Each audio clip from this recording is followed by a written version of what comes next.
Hello student, single tutorial में आपका स्वागत है। आज का हमारा टॉपिक है लिपि। तो ध्यान से समझना है, किसी भी भाषा के लिखने के ढंग को लिपि कहा जाता है। कोई भी भाषा हो, हिंदी या अंग्रेजी, उसके लिखने का ढंग मतलब तरीका। किसी भी भाषा के लिखने के ढंग अथवा तरीका को क्या कहा जाता है? लिपि कहा जाता है। जैसे कुछ भाषाएं और उनकी लिपियाँ दी गई हैं, उसको ध्यान से देखना है। हिंदी एवं संस्कृत, इन दोनों भाषाओं की जो लिपि है वो क्या है? देवनागरी। अंग्रेजी भाषा की लिपि रोमन लिपि, पंजाबी भाषा की लिपि गुरुमुखी लिपि, उर्दू भाषा की लिपि फारसी लिपि। आराम से इसको समझना है। हिंदी एवं संस्कृत जो भाषा है उसको देवनागरी लिपि में लिखा जाता है। अंग्रेजी भाषा है उसे रोमन लिपि में लिखा जाता है। पंजाबी भाषा है उसे गुरुमुखी लिपि में लिखा जाता है। और उर्दू भाषा है उसे हम फारसी लिपि में लिखते हैं।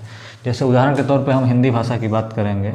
जैसे हमको लिखना है अमीर, तो अ म पे बड़ी की मात्रा मी और अमीर। ये शब्द जो लिखा है इसमें अ आ गया, म आ गया, र आ गया, अलग अलग जो वर्ण आए हैं ये सब जिस लिपि से लिए गए उस लिपि का नाम क्या है? देवनागरी लिपि। इसी तरीके से अलग अलग भाषाओं की अलग अलग लिपि बनाई गई है। इसके बाद हमें दिया गया महत्वपूर्ण तथ्य। तो महत्वपूर्ण तथ्य में 1 नंबर दिया गया, पहला जो बिंदु दिया गया उसको देखना है कि हिंदी में लिखी लिपि चिन्ह के रूप में 11 स्वर एवं 41 व्यंजन होता है।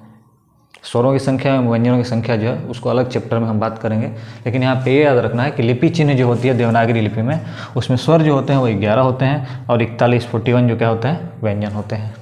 इसके बाद दूसरा जो पॉइंट दिया गया वो मात्रा के बारे में बताया गया है कि व्यंजन के साथ स्वर के मिलने पर, व्यंजन और स्वर को जब मिला दिया जाता है तो इनका जो रूप बनता है, जो बनता है उसे हम क्या कहते हैं? मात्रा कहते हैं। तो इसको भी याद रखना है कि मात्रा किसे कहते हैं, बहुत बार पूछा जाता है। भाषा का ही एक अंग है जिसे हम क्या कहते हैं? लिपि। लिपि को ध्यान से समझ लेना है। एक चीज़ नोट में यहाँ पे लिखा गया कि हिंदी दिवस, हिंदी हम पढ़ रहे हैं तो हमको बहुत ज़रूरी है जानना कि हिंदी दिवस कब मनाया जाता है। तो हिंदी दिवस 14 सितंबर 14 सितंबर 14 सितंबर को हम हिंदी दिवस के रूप में मनाते हैं। तो इसको याद रखना है। आराम से इसको लिख सकते हैं, समझ सकते हैं, या स्क्रीनशॉट लेना चाहते हैं तो स्क्रीनशॉट ले सकते हैं।